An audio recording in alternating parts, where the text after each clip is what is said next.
My name's Steve, and I'm an alcoholic. We're not going to do any amount of readings or anything. We're going to try to get this thing going pretty quick. So I've asked everybody to stand, and we'll say the Serenity Prayer.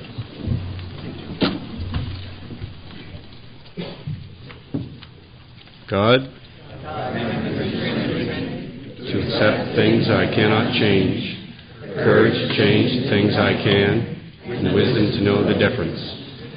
If you have any cell phones, we ask that you please turn them off. And if you have the urge to talk to the person beside you during the meeting, we ask that you please do that outside so you're not disrupting the people around you. And we're just going to hand this over to the two brothers. Hey, y'all. Well, now. Morning. It always freaks me out when anybody shows up to these things. We've been doing these things for years, and it's just amazing. I just like... lay in the rack or go to that stinking meeting. Lay in the rack or go to that stinking meeting. And I'm always going to pick lay in the rack. I'm telling you right now, I just can't. God bless you, man. I was just thinking when he was talking about this turning the cell phone thing off, I always am afraid I'm gonna leave mine on and do something like that. I was in New York a couple of weeks ago doing a talk, and I had left my cell phone in my briefcase sitting next to a box of Altoids. You know, those in a little metal box, and that thing went off, and that thing had it on vibrate, and it sounded like a big rattlesnake inside that briefcase like that. And it was the most disconcerting. I'm trying to talk like this and ignore it, and nobody's ignoring it. I'm just like, oh God, if it had just stopped. Do what? Loser. For guys I didn't meet last night. My name is Myers Raymer, and I'm an alcoholic. Golly. We're talking about Chapter 2, A Common Solution, this morning, and it's my very favorite chapter in the Big Book. Bill introduces us to a whole bunch of great, brand new ideas, and he kind of greases the skids and sets a whole bunch of things in motion that are going to unfold over the next couple of chapters, and it's pretty neat stuff. Yeah, I don't know. Some of you guys that are older may remember Crosby, Stills, Nash & Young used to do a song years ago, and of all of their songs, there was a line out of one of those songs that said, "Confusion has its costs." And I remember, it's funny, I was talking about this in Sweden one time, and this Swedish guy walked up to me afterwards, and he said, "Yeah, that's from such and such a song and such a disc and such," and I went, how do you know these things? I mean, I lived it and I don't know these things, but he knew it. Confusion has its costs, and it does. And that's where we find ourselves sometimes in AA around a bunch of areas. We seem to have. It's not that we don't care, because I think that we do care. It's just that there is so much information hitting us from a lot of different directions, and we end up accepting a lot of things that we talked about it a little bit last night. There's a lot of things that sound good, that are meant well, but just aren't real doctrine. And so what we end up with, for a lot of us anyway, what we ended up with is this kind of collection of one-liners and funny things and stories and anecdotes and all kinds of stuff that become our program that we carry to the new guy. And so we end up with this sort of crazy sort of metastasized deal that just kind of it gets sort of convoluted. We start over here and we give her the true message, and because she's not in the book, she passes it verbally to somebody else and somebody else and somebody else, and by the time we get back over here, it's already begun to change and alter until pretty soon we end up with this representation of our precious program that bears little resemblance to what Bill and Bob in the first 100 intended for us to get. And that's the reason why I got kind of excited about the idea of this chapter, the way it sets itself up in a common solution. If you got your book, we'll look at this thing, and I'm going to cover a couple of things, and then Chris is going to get into the meat of the back end of this thing. But it's interesting because they're asking us to take a gander at this idea, this concept. Most of us only got so far as to recognize the fact that we were all drunks in the room. That we were just a collection of drunks, and that was enough to hold us together. And yet, at the bottom of this thing, the feeling of having shared in a common peril is one element in the powerful cement which binds us. We all know that. But that in itself would never have held us together as we are now joined. The tremendous fact is that every one of us is that we have discovered a common solution. And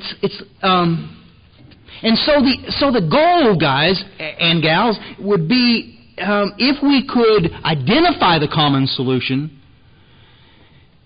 and then let go of the old ideas.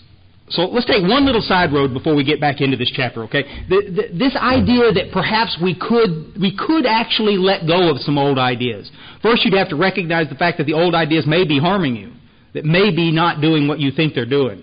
And that's real tough for a lot of us. This was the hardest thing for me to do, guys. This was the hardest. Once I got into the big book and started studying it, 7 years sober, this was the hardest thing that I had to do, was gently set aside all the stuff that I thought that I knew about this program and then began to formulate a new baseline that everything else would be sifted through.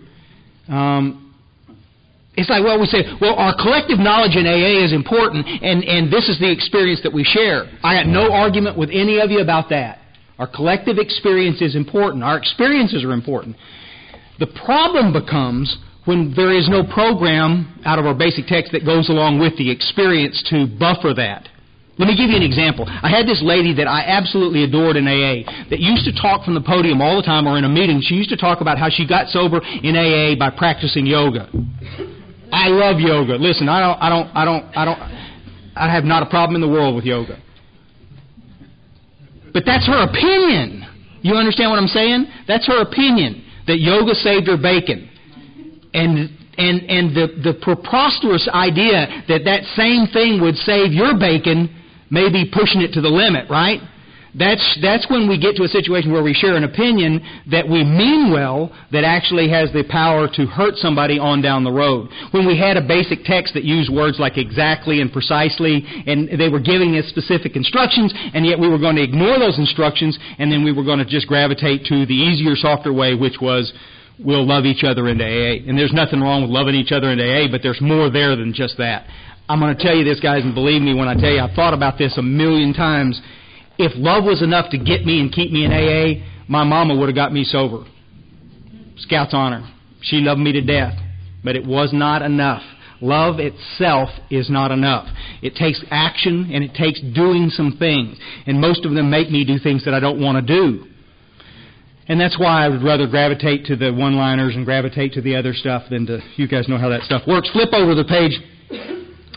It's interesting, at the bottom of that page, on page 18, it says, but the ex-problem drinker who has found this solution, who is properly armed with facts about himself, can generally win the entire confidence of another alcoholic in a few hours. Until such an understanding is reached, little or nothing can be accomplished. First off, to note that this is all in italics, which means Bill and those cats thought it was important enough to put in italics. They don't do it indiscriminately. But look at what it says at the first. But the ex-problem drinker who has found this solution. What is the solution? That there was a way to get from A to B. That there was a way to recover. That's what they're talking about. And that was what the book outlined, was how to do this. It wasn't left up to this freewheeling transference of oral information back and forth. It wasn't that. Who is properly armed with facts about himself can generally win the entire confidence. And you guys know and understand this exactly. How many times have we faced therapy and had no effect at all? And then we sit in a meeting and there's some crusty old guy there scratching his rear end and talking, and all of a sudden you go, holy cow, what did that old dude just say?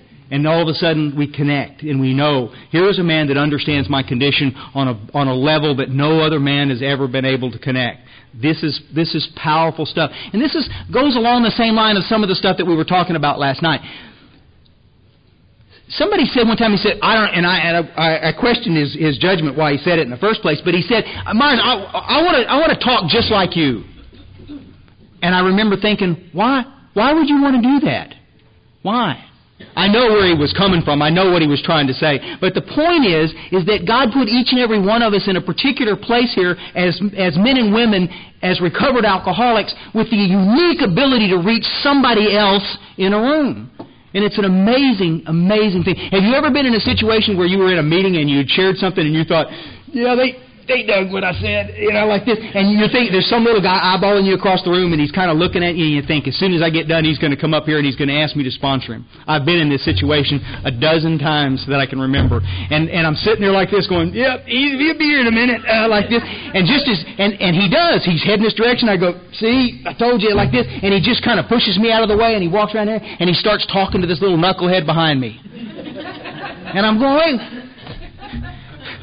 what he said wasn't pissy at all. Matter of fact, I thought it was sort of lame-o. And he's just like, you see what I'm saying? But it's like each of us, that's the reason why each one of us needs to be in that meeting there trying to help somebody. That's the reason why nobody gets off without the responsibility of helping somebody else.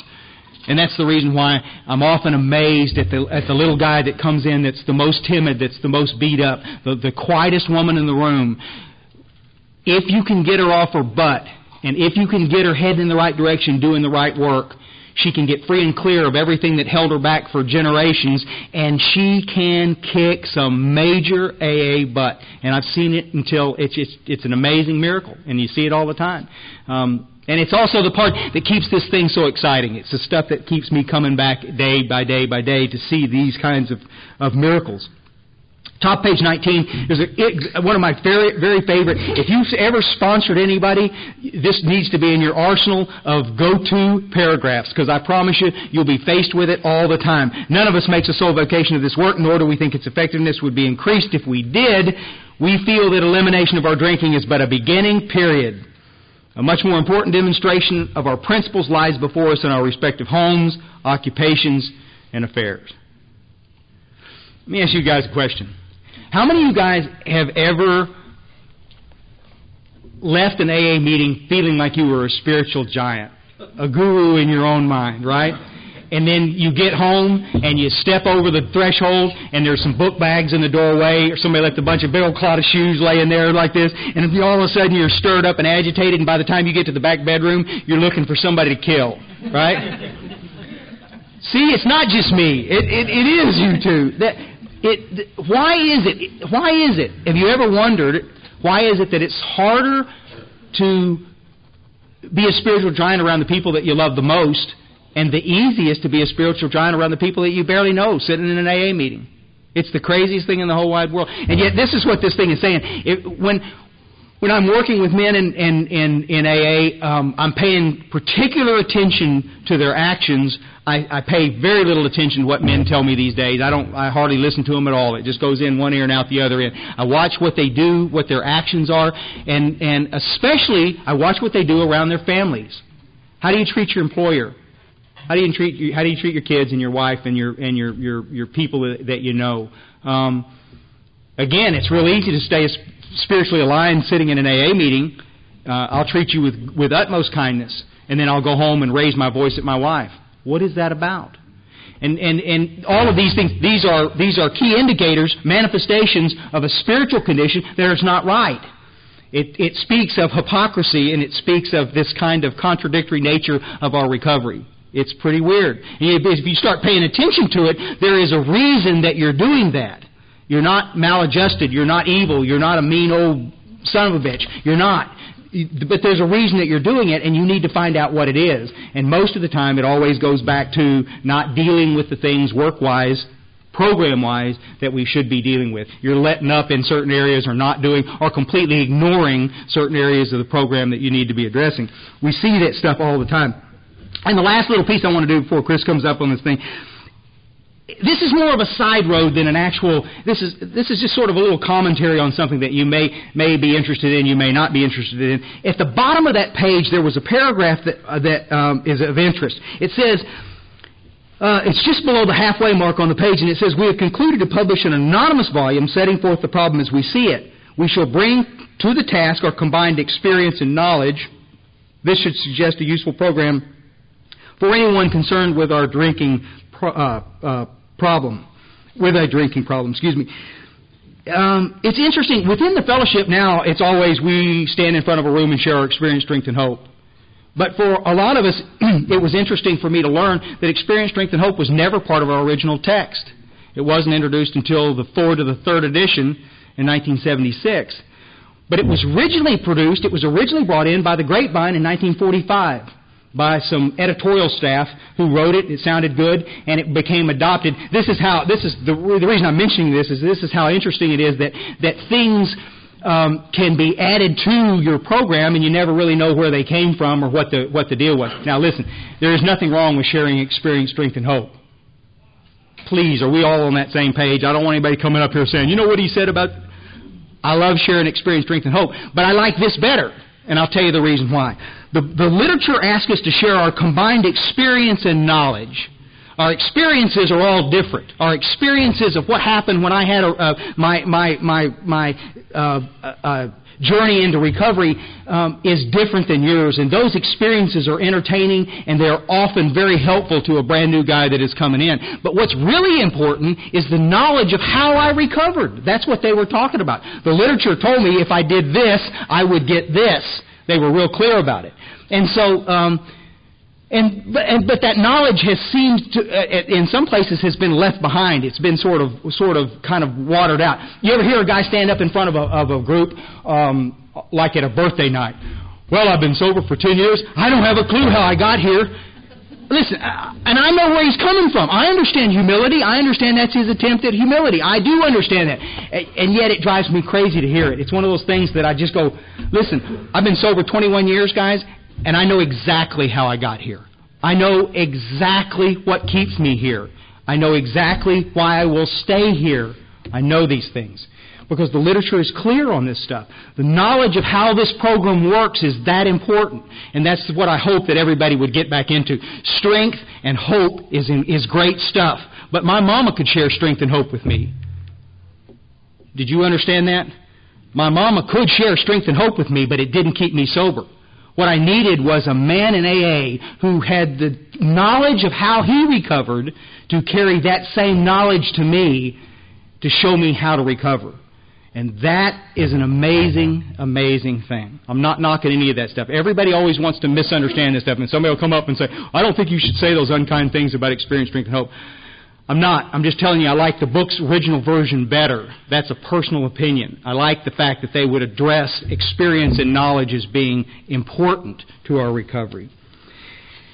And I want to read this one little paragraph and then give it to Chris. On the next page, 21... page 20 at the top of that page, Bill, this is one of the very first times he addresses it on page 14 in Bill's story, and then again on page 20 it says, our very lives as ex-problem drinkers depend upon our constant thought of others and how we may help meet their needs. It always amazes me how clear he is on the deal. And it says, you may have already asked yourself why is it that all of us become so very ill from drinking? Now he's going to introduce us. For the first time since the doctor's opinion, he's going to introduce us to this idea of this illness, and they're going to beat it up over the next 25 pages, but right now they're introducing it again. Doubtless you are curious to discover how and why, in the face of expert opinion to the contrary, we have recovered, there's that ugly word that everybody doesn't want to talk about, from a hopeless condition of mind and body. If you are an alcoholic who wants to get over it, you may already be asking, what do I have to do? There's classic poetic Bill Wilson. He paints a rhetorical picture, and then he gives you the information that answers what it was he just asked. It's just he'll do it again 50 times before the page 164. That same literary license that he takes in his stuff. He'll paint you a word picture of a situation. He'll paint the drunk at his worst, and then he'll paint some solution. Then he'll paint it again, and he'll repeat it over and over again until by the time we're done with it, we kind of go, oh. Now I get it. Now I get it. Good stuff, man. Thanks, Chris.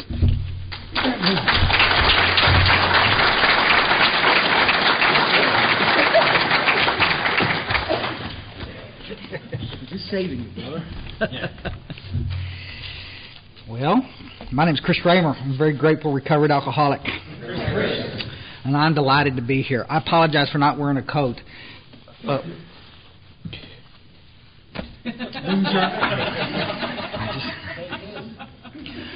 I have one. I'm speaking tonight, and I'm not going to mess it up. We're doing this.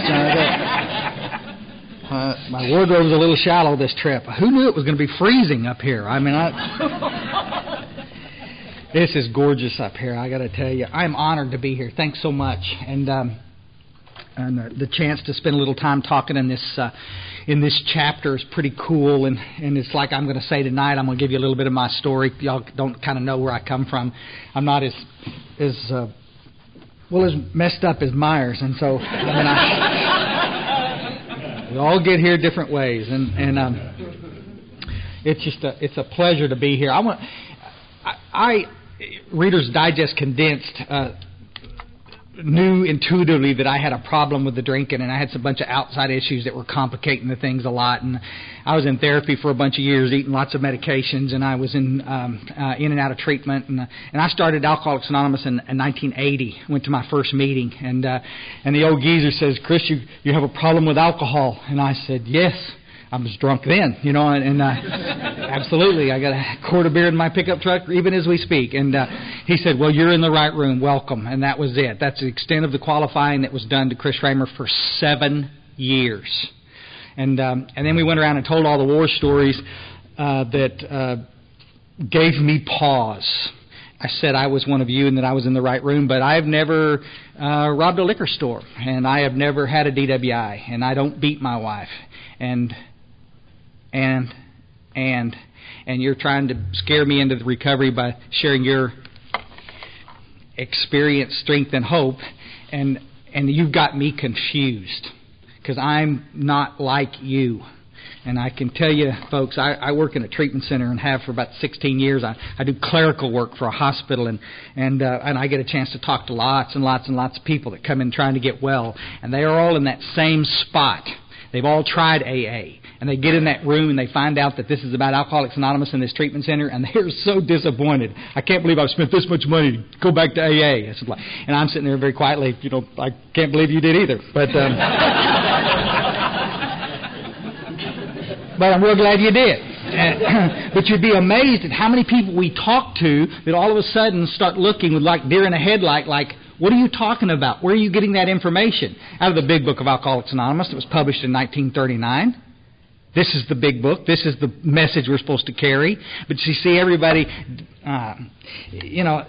there's a big website started up here in Canada that takes the shots at some of us little thumper guys. We were talking about it last night. Oh, it's a cult. If you're any of you guys, I saw you making a note in your book. Do you realize that now you're a part of the cult because you did that? I was like, oh my gosh, I've been a part of this cult for years now. 21 years I've been sober, and it's like it freaks me out the shots that we take because we're coming out of the book. If you want to feel some resistance in a room, introduce yourself as a person who has recovered, like the book tells you to do.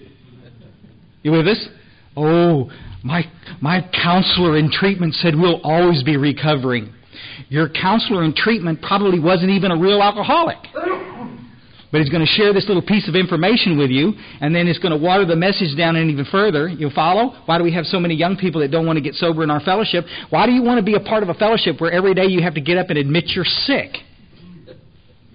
See, I haven't obsessed about alcohol in 21 years. That's a pretty good, cool thing. I can share some hope with my little brother James. Stay on the path so that you can stay with us. You with us? But it's going to offend somebody. Could I get sick again tomorrow? You bet. If I stop doing the work, the book tells me that. But guys, the miracle of this is that you can get taken to a place pretty quick where the obsession to use goes away. And we have some power left over to deal with all that external stuff.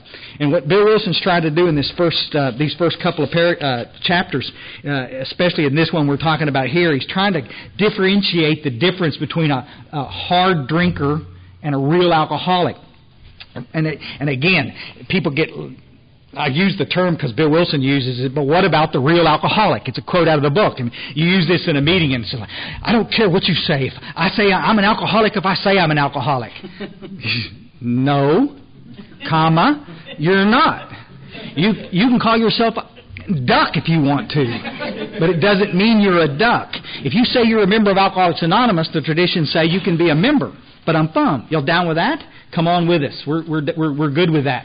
Anybody, as far as that can. But we have a responsibility to qualify you, and it's one of the main things in Alcoholics Anonymous that we don't do anymore worth a poot. We're so busy worrying about membership and literature sales. Come. Well, I'm not sure I'm an alcoholic. Come anyway. It's okay. You'll find out if you are. Instead of stop at the door. Let's sit down, get a cup of coffee, and find out once and for all Are you really one of us or not? Alcoholism, guys, is a fatal progressive illness. It is nasty as can be. You're either going to end up in an institution or dead if you're one of us. And yet everybody says that, but nobody really believes it. How do we know that? Listen to the people water the message down. Take your time to work the steps. Easy does it. All you need to do is go to meetings for a year. More meetings, that's what you need to do. Excuse me? If you truly understood the fatality of this, the fatal nature of this disease, would you be telling somebody just to keep coming back to a bunch of meetings? I don't think so. You'd be sitting down and qualifying them and getting them through the work so they could get well. All the cats in early AA did the steps quick, folks. Anybody that's taken their time to do the steps have been misinformed. See, here's the deal. If you wanna just... There's two reasons that you're not going to get this. One, if you don't believe you're one of us, then you won't do the work. The other reason is if nobody tells you what to do in order to get well.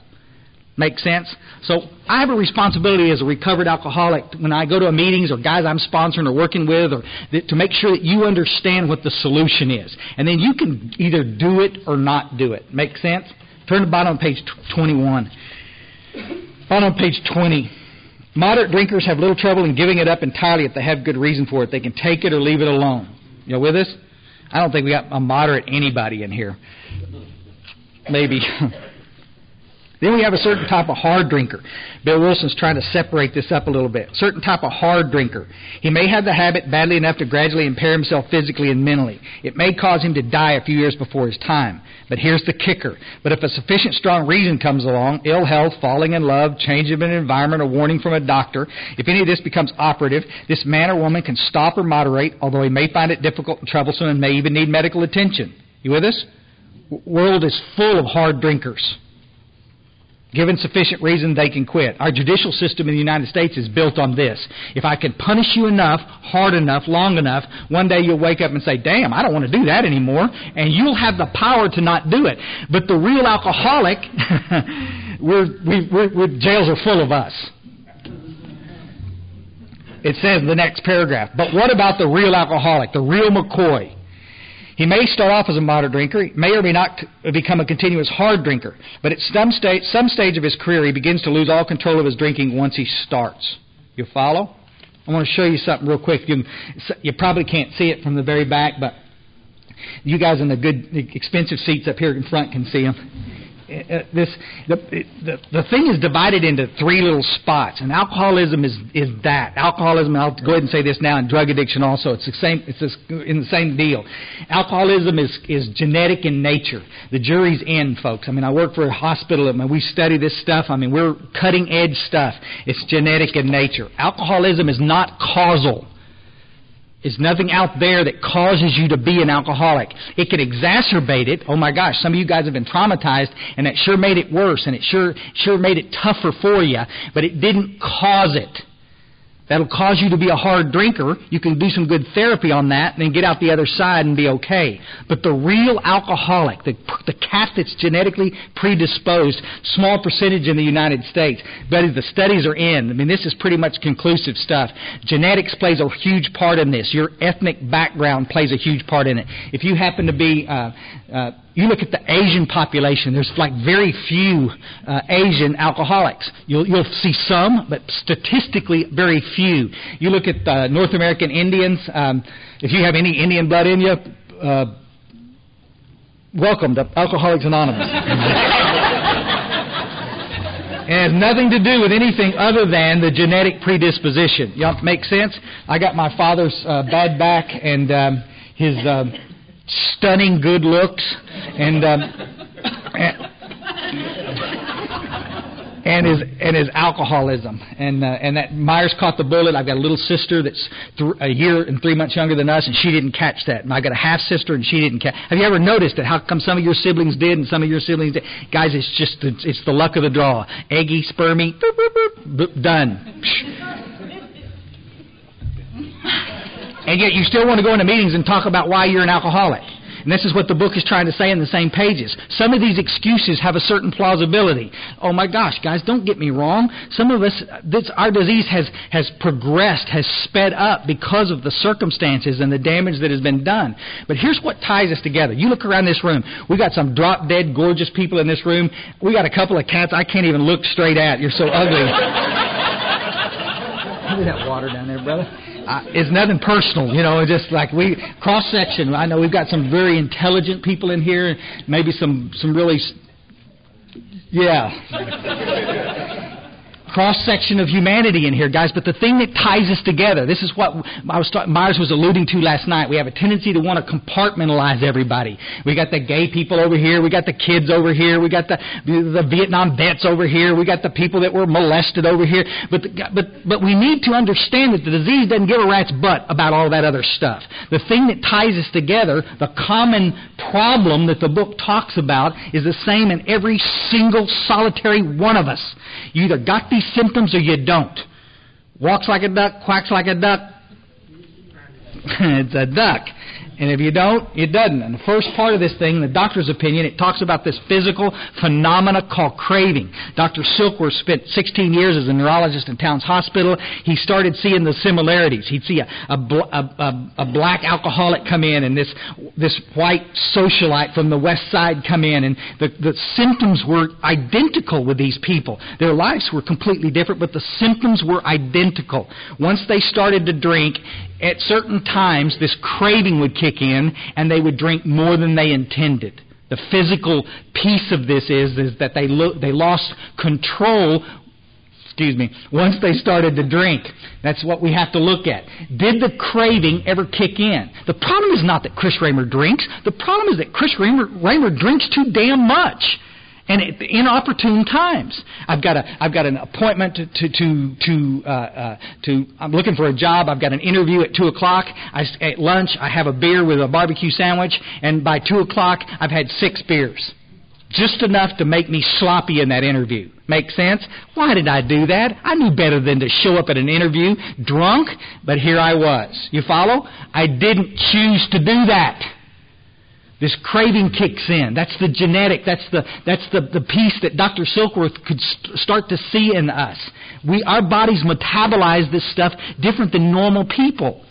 My little sister can sit down and have a couple of drinks. Lisa, you want another drink? No, thank you. I'm starting to feel it. And I lean down like I'm talking to a retarded child. Yes? Me too. You want another drink or not? I'm buying. Let's go. This craving is not kicked in her. She's done enough. Okay, then that's all right. Everybody I've ever talked to understands this physical piece. Everybody. The worst counselor I ever had understood, you alcoholics, once you start to drink, you lose all kinds of control. You with us? 12 steps. We admitted we were powerless over alcohol. You alcoholics, once you start to drink, are certainly powerless over alcohol. You with me?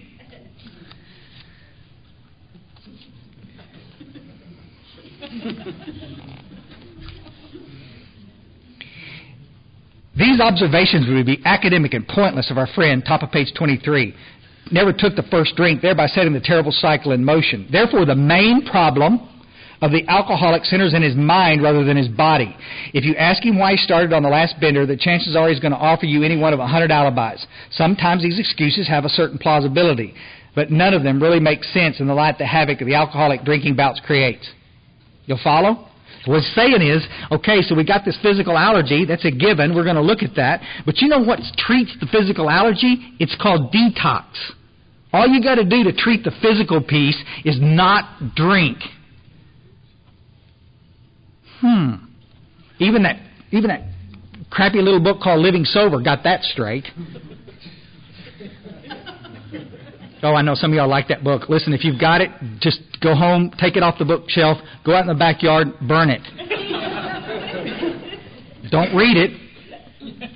Burn it. I'm not going to take time to talk about it now.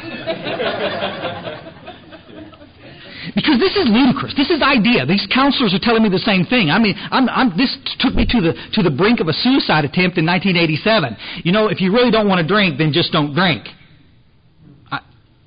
Like 1 minute at a time. Just don't drink. I understand it, but what the book is trying to tell me now, turn the page. This is what we call the mean page, page 24.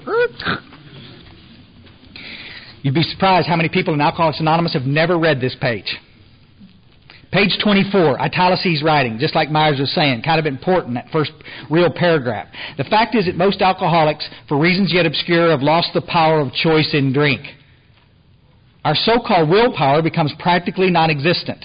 We are unable, at certain times, to bring into our consciousness with sufficient force the memory and suffering and humiliation of even a week or a month ago. We are without defense against the first drink. The almost certain consequences that follow taking even a glass of beer do not crowd in our mind to deter us. If these thoughts occur, they are hazy and rarely supplanted with the old threadbare idea that this time we're going to handle ourselves like other people. There is a complete failure of the kind of defense that keeps one from putting his hand on a hot stove. You with us? This is what it's saying here now, guys. Up to page 23, we're talking about what happens to us when we put this stuff in our system. Now we're talking about what happens when it's out of our system. If alcohol was the problem, then treatment centers would crank out 100% success rates. We certainly don't. Because the alcohol is not the problem. Alcoholism is the problem. It's my mind that tells me 2 weeks out that you can put it back in your system is what kills alcoholics. And it's amazing to me how many people out there in the world, especially speaking from podiums, especially working in the industry, that don't understand that. There's an old geezer, 30 years sober in Houston, Texas, and he still, when he shares in meetings, he says it every time. And I just lay my head down every time he does. 30 years sober, he says, I got up this morning and chose not to drink. Some of y'all in this room, I guarantee you, are saying it. If you can do that, then you're not an alcoholic. If you can choose to not do it and make it stick, then what you have is a behavioral problem and you've managed to get past it. Some of you are grinding your teeth. I don't care. I'm telling you exactly what this is about. The tension that you feel in the room is about this idea that this really is a death sentence. I wish that Oprah understood that. I wish Dr. Phil understood that. I wish Glenn Beck would understand. What's the matter with these celebrities? Why don't they just choose not to drink? I do. No shit. Get out of here. When I was eating out of dumpsters in 1976 in Houston, Texas, all I had to do was choose not to drink? Who knew? My friend DJ says it best. He says, at what point does I change my mind qualify for insanity? Make sense? You continue to change your mind. You promise someone that you love that you're not going to do it, and you mean it. And you think you've got the power to not do it. This is what the book is trying to say in this chapter. There's a small percentage of us that can't not do it. I can stop for short periods of time, and then my head tells me, they talk about the insanity, the mental piece says, you can drink, but not like you did last time. This time you're just going to have one. You'll follow the experiment. Or this is what we're seeing all over the country now in the United States. This time what we're saying is, I'm not going to drink that anymore. I know I can't drink, but I can still eat pills. Because they're doctor prescribed. And then the craving kicks in, and we're off to the stupid races again. Make sense? Yeah. Third piece of that deal that nobody ever wants to talk about is the spiritual malady, and Bill Wilson continues to allude to it in here. This internal discomfort, it's what causes alcoholics and addicts to self-destruct. Alcohol is not the problem, it's the solution. Y'all down with that? I've never heard a speaker yet get up from the podium and didn't talk about how great alcohol made them feel. And that's exactly what we all understand, and that's what the counselors and therapists, the people that aren't one of us, don't understand. Listen, I understand that it may cause me some problems, but I also understand that I'm fixing to implode because I'm irritable, restless, and discontent, and I'm full of fear, and the depression's kicking my butt. You with me? And this low self-esteem, and the bedevilments, or page 52, are coming up and grabbing me in the butt, and I just don't like who I am. And all I got to do is take one drink, drinks which I see you taking with impunity, and now here I go again. And now the craving kicks in, and I'm off to the stupid races. It's a death sentence, folks. Everybody, family members, when they come to the hospital, they're all waiting. When's she going to hit her bottom? You'll follow? Listen, And this is what y'all need to hear, what we're trying to do. If you read this information in this chapter, you're going to start feeling some tension in your gut. That's the bottom you're going to hit. What we need to do, Cliff, Myers' sponsor, talks about it. We need to give you cats a case of alcoholism. Your little new protege that thinks he might be one of us, we got to give them a case of alcoholism because they think they got a case of drinking too damn much. They got a problem with the drink. And you got to show them that they don't have. They're waiting for their external world. You see the little guy over here? I got the little X's. It's a little issue man. I got little buttons sometimes. I bring them around to little issue man. And everybody believes that the outside, if the outside would get better, I'd do okay. How many of y'all have done that? Try to change your outside. If we can just get out of Texas, that was my big experiment. Texas, everybody in Texas is alcoholic. I'm going to move someplace where nobody drinks. I moved to Atlanta, Georgia. Oh my gosh, it was a horrible mistake. They actually don't sell booze on Sundays. I didn't stay in Atlanta, Georgia very long. I can assure you that. Talking about losers. But I kept thinking if I could just change, if I could just get the right job and the right woman and the right all this other external stuff, that I'd be okay inside. And my family believes that too. You with us? And that's the frustrating part. Well, God dang, Chris, you said you wanted the restaurant, now you got it. You said you wanted the new house, and now you got it. You with us? But I'm sitting on the back thinking, God dang, I didn't really want this. You know, I mean, this is not working out the way I want. Because the problem is not external, the problem is internal. And that's why my grinder is in meetings when we spend all of our time trying to fix all of this external, and we stop worrying about what's going on inside. Make sense? It's the internal stuff. I'll never forget the first time I was at that hospital, and the lottery had just started a few years before in Texas, and we had our first lottery winner in treatment. We've had an endless supply of them since. You with us? They win the lottery thinking that's going to fix it, but if they're alcoholic, it just speeds up the process. You know, they stop drinking that damn cheap Bartlett's and James wine coolers, and now they're drinking Remy Martin. You know, but they're in treatment now. You know, and they're thinking, and I'm thinking, God dang it, I drank so many years around money. You know, if I just had money, I just had all the bills paid, I wouldn't have to drink so much, believing that would fix the problem. Then you get the money and you realize that that's not the problem. You know, it's the internal stuff that's got to be treated. And that's why Bill Wilson, if we can get the guys to understand the diagnoses of alcoholism, true alcoholism, then you don't have a choice. Then it's just like, okay, well, what's the solution? Go on to the bitter end, or have the spiritual experience. Seek the power.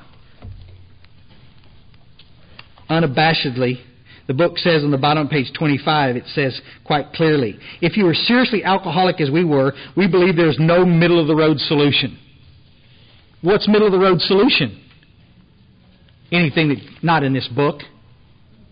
You make sense?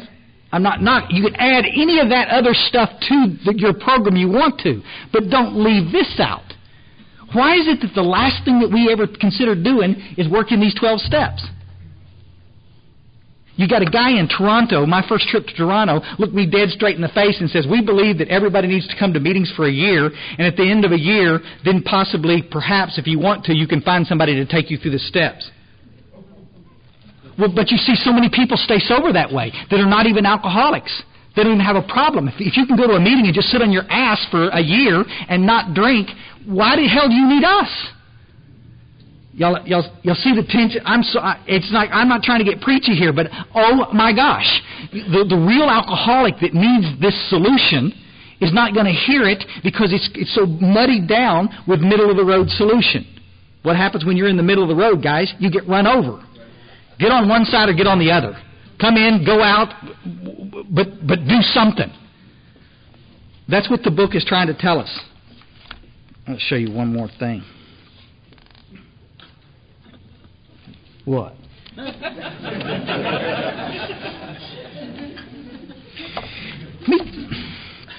We got so absolutely afraid.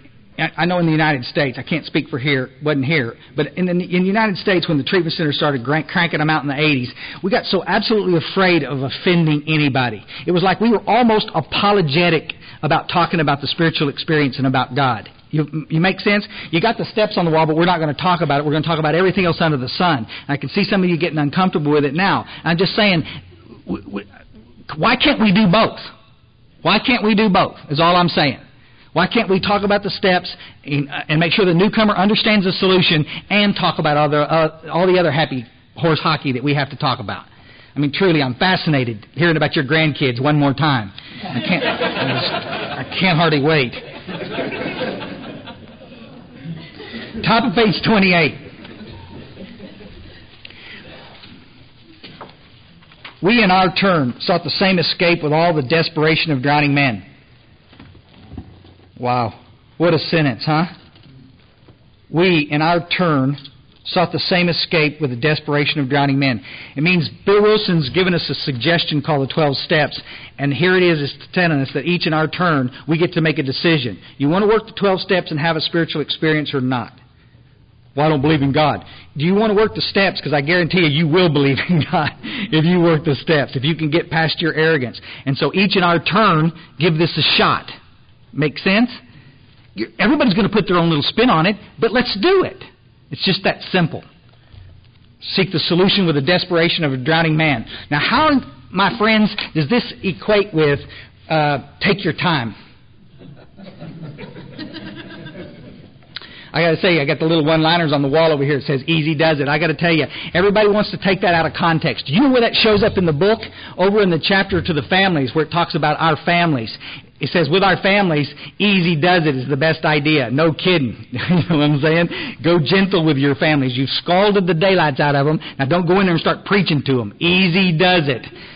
Well, we want to take it out of context and talk about the steps. Every time I'd come up and say, listen, well, I'm thinking about maybe starting that old 4th step. Some old geezer would look back down that didn't want to mess with me anyway and say, hey, buddy, easy does it. You've only been here 6 months. Take your time. You didn't get this sick overnight. You're not going to get well overnight. Absolute arrogance of you to say something stupid like that. I'm the real McCoy. I can't sit for 6 months in my own juices. Listen to you talk about your day. I need some relief. I need some power. That's what we're going to talk about tonight, guys, in my story. That's exactly what this is about. Find somebody to help you do this work. Last page in there it says, further on, clear-cut directions are given showing how we recovered. Maybe I misread that. Let me look at that again. Maybe I missed these glasses. God. Further on, clear-cut directions are given showing how we recovered. Man.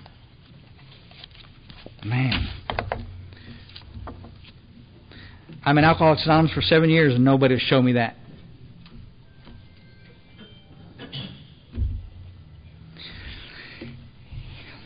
Let me say this real quick. We'll let you guys run. In the front of the books, anybody got a Canadian book? Anything published here? No? Circle triangle in the front. I don't remember if y'all's got y'all's pulled out or not. But we had a circle triangle in the front of the book on the title page where it says you can recover it. That's the one right there, baby. Let me have one. Yeah. This is the 3rd edition. No wonder. Geez. Thanks. I appreciate that. Is that for me? I appreciate that. This is on the title page. It says the story of many thousands of people have recovered from alcoholism. And there's a circle and triangle there that talks about it. And it says right there, it says unity, service, and recovery. And there's little 3 parts there, the same thing. Body, mind, spirit, unity, service, and recovery. And if you're in all 3 parts of that program, working a program, carrying the message, you're with us in the service piece, and then the unity. You're going to meetings and you're a part of this. You're going to stay sober. And that's what we're seeing time and time and time again with these cats. It's not how bad you are, whether you're going to get sober or not. It's who does the work. And I guarantee you that it was so clearly painted to me when I started working at this hospital. I thought the cat that could pay the kind of money that our hospital's an expensive place. And you come to this hospital, I figured for this kind of money, surely you're going to stay sober. You follow? I mean, the free stuff, I understand. It didn't cost you anything. What the hell? You can try it again later. But here you go. And then I thought the doctor that came in that was going to have his license revoked if he didn't get sober, I thought, well, surely, I mean, this guy's got his livelihood. He's going to have to start driving an old beat-up Nissan like me instead of a Mercedes, for heaven's sakes. He's going to stay sober. Couldn't stay sober because they simply refused to do the work. You follow? Our fellowships, I'll tell you this, are riddled with people that are hard drinkers who don't have to do the work. And they are welcome and they are loved in our fellowship, and we appreciate them being here.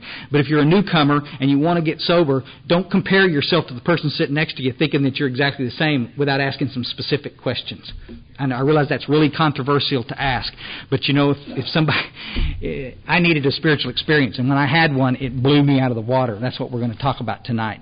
This chapter is crystal clear, and it wants to paint a picture. 3 places in the book, Bill Wilson tries to explain the different types of drinkers. He wants us all to understand, and this is for the real McCoy, folks. Let's don't water the message down so that it makes you feel better. It might kill the real McCoy that can't get well any other way. The steps are not an option. The spiritual experience is not an option if you're the real McCoy. Make sense? I sure am glad to be here. Thank you so much for letting us come.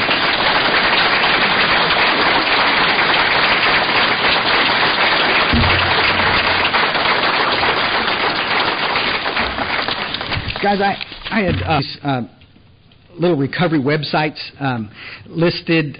We've collected over the years. Some of these are really clandestine websites. They actually talk about God and the steps, and they're pretty good stuff. We've compiled them, and Mark copied some of these for you guys. They'll be up here on the counter if you want to snag them. If you're in here with a group, I don't know how many he copied, but you can snag them, and y'all make copies. Check them out, and there's a lot of great information in these websites. Thanks, guys. Everyone to help close this meeting by making the circle, joining hands, and reciting the Lord's Prayer.